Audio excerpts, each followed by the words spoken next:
And we're now joined on the local app by the Caledonia Clipper, Johnny Reimer. Johnny, thanks for coming down and joining us. My pleasure. We're sitting amongst some beautiful race cars. Sure are. And the one behind you happens to be a very special one for race fans who saw Miles and Melius race it. You ended up getting a chance with your son to restore this race car. How much fun was that, and what kind of project did that entail?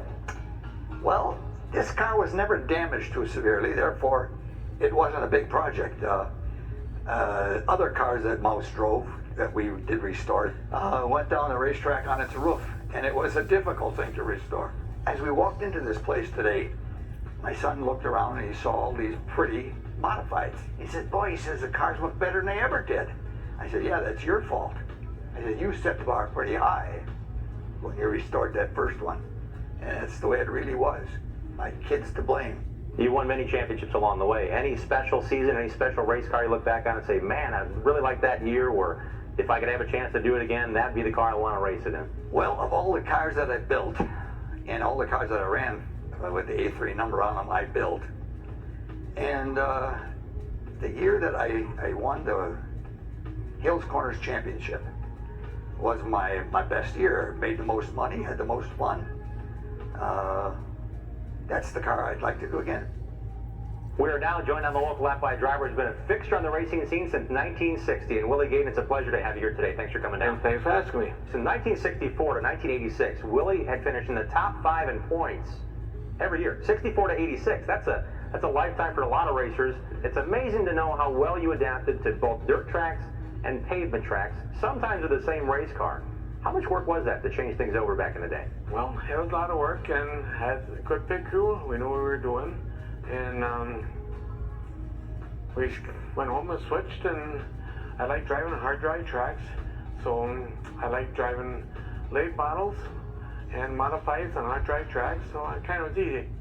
And that means running a modified sometimes on pavement as well, like at Francis Creek, right? Right. How different was that, racing a modified that's been strictly a dirt car, and it's really, obviously, as we can see around us, built for dirt, but you ended up putting on pavement tires and going racing? Well, at that time, the modifieds had front spring suspension, rear torsion bars, and when you ran asphalt, you probably changed shocks and tires, and that was about all you done. Change your weight around, and as a matter of changing your way of driving, you had to drive in a corner instead of sliding in, you know, so, and I liked it. Now, it came a point in the pavement career of Goeden's and the racing, and Willie, you were very successful in 1984, but this kid out of West Dallas was saying, I want to go racing still, by the name of Alan Kowicki, and you said, we got to do something with you, kid. Had you not been that opportunity for him, he never came with a bunch of money. He never had a bushel basket and his dad saying, let's do this. His dad was an accomplished race mechanic. For you and what you did, unselfishly in a way, and your family said, I want to put you in my car to make it worth your while. We're going to fund that. We're going to make that work. How much of a difference was that for you, working on someone else's car that ultimately was yours, but you didn't get to drive, or your kids didn't ultimately get to drive as well? Well, I enjoyed working on the car evenings in the shop. And he lived in Milwaukee. I lived in Kewaskum, where St. Michael's. And he'd come out evenings. He'd help set the car up. He made some changes on the car, what he wanted to do and everything else to run it that way. And he asked me, he said, Willie, what do you think? He said, fine. Whatever you think you want to do. When it comes to the friends you have, Willie, still have, that have been around since you started racing, how special is it for you to be inducted into the Short Track Hall of Fame last year? Last year it was really great. I thought it was really nice, and the car's been restored, and how they would pick me, one of the first ones to be inducted in the Hall of Fame, I really appreciated it. We're now joined by one of the winningest drivers in Wisconsin short track history. In the late 1940s, racing a midget, he darted in and out of traffic many times enough to earn the nickname the Mouse. He won the championship badge of midget racing in 1948 and 49 and turned his attention to a very dominant modified career. Miles the Mouse Melius, thanks for coming on the program. Thank you for having me. Certainly a Hall of Fame racing career. Starting in the 1960s on through, you raced 5, 6 times a week. Take us through what standard week was for you with a real job during the day, full-time job, and going racing as much as you did. Well, I started in 48 in midgets, and I ran 48, 49, 50, 51, and about half of 52, and by then the stock cars were taken over, so I switched. So in terms of all those races, I imagine you had to take that race car to work with you. We did. For those who may not know and see these big haulers going down the road and all the spare parts they had, what did you put in the station wagon as a spare if you needed it at the racetrack on a given night? Most of the time I took one wheel and tire along, that's all. And you did something right. 21 track championships, area championships, and that as well. You've gained many fans over the years as well. Hundreds of people would know if they went to the track, they could see Miles the Mouse, the car with the mouse on it, certainly get his way to the front if he wasn't already there. One young, unassuming teenager spent a summer here, and he became a big fan. He also became a NASCAR champion by the name of Bobby Allison. When he was a teen, he was affected and enthralled by your racing. Yeah. Talk about the special relationship you've had with Bobby through the years. Well, Bobby and I got really to know each other the first time he came to Slinger. But I watched him. He was here when he was 17, working for Kikiefer. But the first time he come to Slinger, he left word that if I came to the track that night, that I was to see him, and I got up there to see him, and then he started telling me about what he used to do. And we got to be very good friends, and he was one of a kind in my book. A lot of magical memories as well about that left front being about a foot off the ground going through the corner. You seem to be one of the first to adapt that or master that. What was the purpose of that, and why did it become such a successful way to go that people had to adapt to because you were winning everything? Well, it started off if you ran wrap up on a car when you accelerate, and if you put a radius rod on the left side or a torque arm on the left, torque the rear end up, lifts the weight off of the left front and puts it on the left rear, and that's where you want it coming off the corner, because centrifugal force keeps all the weight on the right side. So, and it works, but it's hard to drive a car like that. You were inducted with quite a class in 2007 here in the Wisconsin Short Track Hall of Fame. How special was that for you, just to be honored and to spend that evening with all your friends? That was it honored me very well, and I'm thankful for everybody that had a part of it. We're joined by Hall of Fame inductee Aaron Solsrud, who joins us here. And Aaron, you had a storied career in short track racing. It's great to have you on the program. Well, it's glad to be here. I'm really happy about it.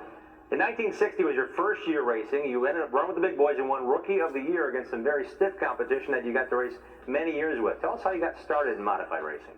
Well, I guess probably many years ago, would be 59 or before, we were out watching the races. We go to Hales Corners and watch the races. And one end of the one season, we got kind of a bug, and I said, I got to build one of them. What kind of car did you race in 1960 versus maybe the progression of where you got to be a championship contender and winning a championship in the late 60s? How many different race cars did you end up going through to get fine-tuned to be a championship contender? Probably the third car was when I drove for Larry Myers. That would have been in 1968, and I drove for him till 74 or 73. When it comes to racing the Mouse, Miles the Mouse earned the nickname based upon his darting in and out of traffic in a midget. How did you earn the Snagglepuss moniker, or is that something that nobody else had? You know, there was a popular cartoon at the time, or how did that all come about? It would probably be the last of your two statements. It was the only one that was left. A lot of fans that are watching this program didn't know that Slinger was once a dirt track, didn't know it looked a whole lot different, but from 1970 to 1974, winning all those championships back to back to back before the track was changed over, what was the track like, and what was it like to race on and win championships in consecutive seasons?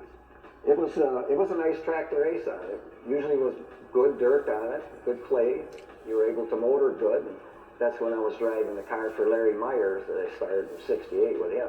Now, in terms of racing, you switched over from mods to, at one point, to stock cars in the mid-'70s, and were very successful doing that as well in the late models.